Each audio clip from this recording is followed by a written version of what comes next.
पूर्व संक्रिया। 2 से 6 या 7 7 से 12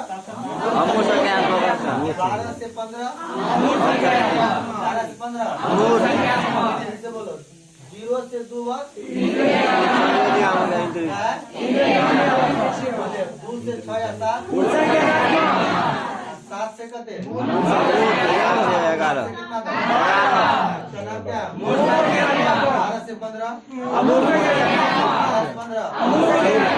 कोई दिक्कत है अब चलिए इसका विशेषता जानते हैं। ठीक है, कहता है जब बच्चा जन्म लिया तो जब बच्चा का जन्म होता है तो उसमें उस अवस्था का नाम रख दिया इंद्रिय जनित नामक।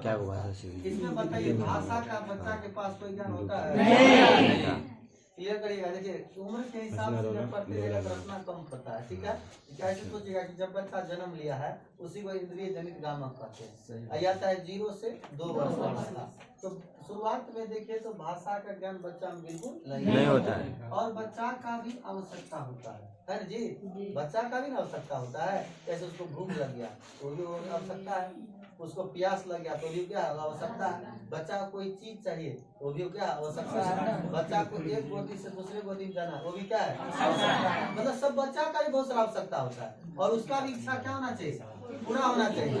उसका भी इच्छा क्या होना चाहिए, उसके पास तो क्या नहीं है भाषा का ज्ञान। इच्छा पूरा होना चाहिए और आवश्यकता पूरा होना चाहिए, लेकिन क्या नहीं है भाषा का ज्ञान नहीं है। तब कैसे होता होगा याद रखिएगा, संकेत या क्या चीज से देखिए ऐसे याद रखिएगा कि देखिए बच्चा का भी अपना आवश्यकता है, बच्चा का भी अपना इच्छा है, ये भी पूरा होना चाहिए, लेकिन उसके पास भाषा ज्ञान नहीं है कि जो किसी को बोल दे हमको ये चाहिए, ऐसा ज्ञान थोड़ी बच्चा में रहता है। तो उसको भी लेकिन पूरा होता है। याद ना संकेत या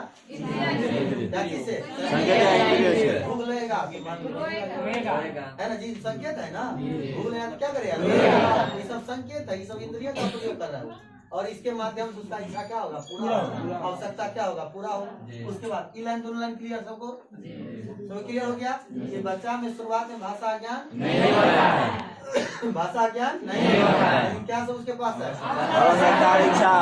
संकेत, किसके माध्यम से, किसके माध्यम से संकेत। अगला देखो प्रतिवर्ती क्रिया कौन करता है बच्चा, सर ये क्या कौन सा क्रिया है, वैसी क्रिया जिस पर उसका नियंत्रण ना हो उसको प्रतिवर्ती क्रिया कहते हैं। क्या कहते हैं प्रतिवर्ती क्रिया। वैसी क्रिया जिस पर उसका नियंत्रण ना हो उसको क्या कहते हैं प्रतिवर्ती क्रिया। कैसा क्रिया कहते हैं प्रतिवर्ती क्रिया। अब देखा सर ये आप क्या बोल रहे हैं, बच्चा कहाँ करता है, आप लोग देखे होंगे, बताइए कोई बताइए एग्जाम्पल बताइए, क्या चीज अनुभव है। हम बोले कि बच्चा क्या करता है उसका नाम क्या है प्रतिवर्ती क्रिया। कोई बताइए एग्जाम्पल से कि कौन सा क्रिया, ऐसा ये भी बता दिया हम कि जिस पर उसका नियंत्रण नहीं हो, जिस पर उसका नियंत्रण नहीं हो उस क्रिया क्या कहते हैं प्रतिवर्ती क्रिया। आप एक ऐसा एग्जाम्पल दीजिए जो आपके समाज में आपके घर में इस सब हुआ होगा, ठीक है, लेकिन आपको पता नहीं चला कि प्रतिवर्ती क्रिया। देखिए बच्चा कभी कभी क्या होता है वो पलटते पलटते पलटते गिर जाता है, लेकिन उसको नियंत्रण नहीं है अपने शरीर पर, लेकिन वो पलटना छोड़ा है नहीं। तो इसीलिए बच्चा के देखभाल में हमेशा एक आदमी को रखा जाता है। हम लोग देखे होंगे कि बच्चा के देखभाल में हमेशा एक आदमी को रखा जाता है, कारण क्योंकि वो कौन क्रिया करेगा, उस पर उसका नियंत्रण है अब फिर भी वो करेगा, इसीलिए बच्चा के नियंत्रण में एक आदमी को हमेशा रखा जाता है।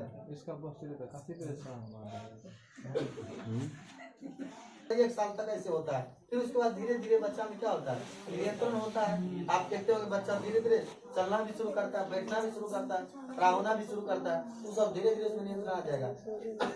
और इसी अवस्था इंद्रिय जनित कामक अवस्था के अंत का बात है। अंत में जब अंत होने लगता है ना तो एक गुण आता है, उसका नाम गुण है।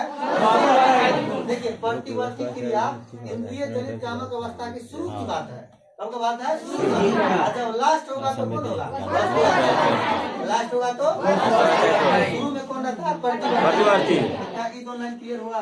वस्तु अस्थायित्व का मतलब होता है वस्तु की स्थिति को जान लेता है, वस्तु की स्थिति को जान लेता है। अब कोनो चीज बच्चा को दिखा के रखिए तो बच्चा जानता है वहाँ पे रखा गया, अगर एक बार आप बोले तुरंत ला के दे देगा। क्यों? क्योंकि वो जान गया किसका गुण, वस्तु अस्थायित्व का गुण। क्या चार दोनों लाइन फिर क्लियर हुआ? कोई दिक्कत? अब देखिए बच्चा को मान लो मोटरसाइकिल पे चढ़ना है, बच्चा को अपनी मम्मी के पास जाना है, बच्चा को कुछ मतलब उसको दिमाग में है कि ऐसा करना है, लेकिन उसके बाद भाषा ज्ञान नहीं है तो वो बोलता नहीं है, लेकिन उसको लक्ष्य कुछ और रहता है, तो उसका भी अपना एक लक्ष्य है जिसको हम ये भी कह सकते हैं आवश्यकता और इच्छा पूर्ति। तो उसका जो लक्ष्य होता है वो अपना लक्ष्य के निर्देशित व्यवहार करता है, इसके लिए वो कौन क्रिया करता है? प्रतिवर्ती क्रिया करता है। प्रतिवर्ती क्रिया। बताओ कि बच्चा को एक गोदी में लिया रहता है, ये तो सब कुछ गांव घर का चीज है, आप लोग देख के सुन के इसलिए समझ में बढ़िया आता होगा, ठीक है, समझने में दिक्कत नहीं होता होगा। अब देखिए बच्चा एक गोदी से दूसरे गोदी में जाकर पूरा नमर जाता है, लगता है वो गिर जाएगा, तो उसका अपना नियंत्रण नहीं है, वो सोच रहा है कि अगर छोड़ देगा तो क्या होगा, गिर जाएगा, लेकिन उसको आदमी बचा लेता है। लेकिन वो मान लो मोटरसाइकिल पे चलना है तो जब ये आजकल को तो सलेंसर हवा उसको भी लगता है, बच्चा सबको लगता है, एक बार अगर घुमा दीजिए और बार बार चाहेगा कुछ भी घूमना।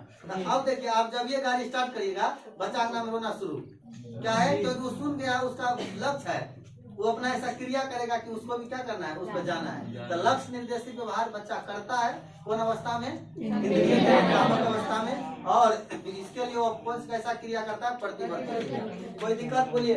पहला इंद्रिय का पूरा समझ आया, डिवीजन को पाला भाषा संक्रिया से। इसका मतलब बच्चा 2 से 6 या 7 वर्ष में कोई संक्रिया नहीं कर पाएगा, और जब संक्रिया नहीं कर पाएगा तो चिंता नहीं कर पाएगा। इसका मतलब समस्या समाधान नहीं होता है। बात को समझ गए? क्योंकि नामे है पूर्व